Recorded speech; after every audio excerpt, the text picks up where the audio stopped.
This is our Garfinkling experiment by Collin Brown, Lauren Morris, Emily Kauffman, and Caillie Kracht.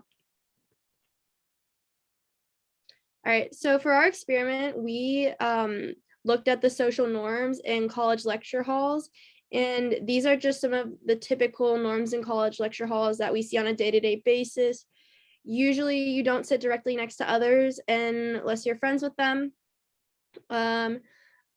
A lot of the times if a row only has one person in it, you usually sit as far away from them as possible. Also, many people have always valued their personal space, but have valued it more recently and try to avoid being close to others since COVID-19 started, just to prevent like the spread of germs and touching other people's things, which could spread contamination. People also try to sit in seats that are most comfortable for them to sit in, to see the board presentation and even just hear the professor so that they can enhance their academic experience. And students also tend to pick the same seat or one in the same area because it makes them feel more comfortable during class periods. So we've decided for our experiment to break these accepted rules by sitting in seats that are directly next to other students in the lecture hall who we don't know and who seem to be purposely putting themselves apart from the rest of the population in that room already. We plan to arrive early to these lectures so that there is no risk of it already being overly crowded and forcing us to sit next to people. Like we are intending to do this experiment in a way that will stand out to the subject that's being tested on. So our general hypothesis for the state of things is that if you walk into a lecture hall and there are seats open, then you should pick a seat that's not directly next to another student. And if you do this, there will be no distinct reaction. It's just the accepted norm. However, if you sit directly next to somebody in a lecture hall, then they will become uncomfortable. They may show physical signs such as moving their belongings and consolidating space to take up less space. They might give you a weird look or angle themselves away from you so that they can just be further away from you. However, the physical reactions might not always happen. However, we are convinced as the experimenters that an emotional response will be occurring every time. And for the results of our experiment, from the four of us, when sitting next to people when there was more seats available next to them, they showed physical and like nonverbal signs of being uncomfortable.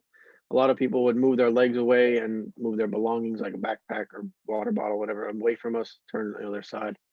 And a lot of people would give a glare or a sigh to just show that they were uncomfortable and like annoyed that we sat next to them. So there's emotional and physical signs of discomfort.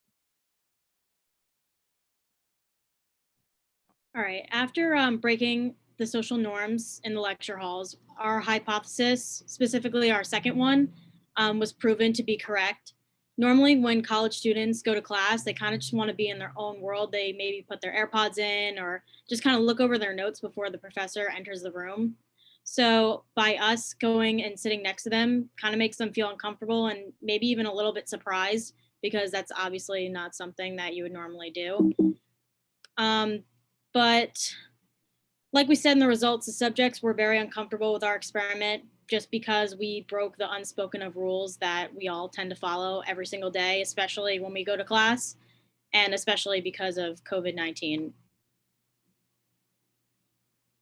All right, so in conclusion, our experiment is just one of the many that can test social norms, not only just in the lecture halls, but in every public place, like the elevator experiment, for example. And I think if we do this experiment again, we could even go and add more variables. So maybe try a group of people rather than just one person sitting next to one person in a lecture hall, or maybe even changing the time of our arrival to see how much the outcomes differ.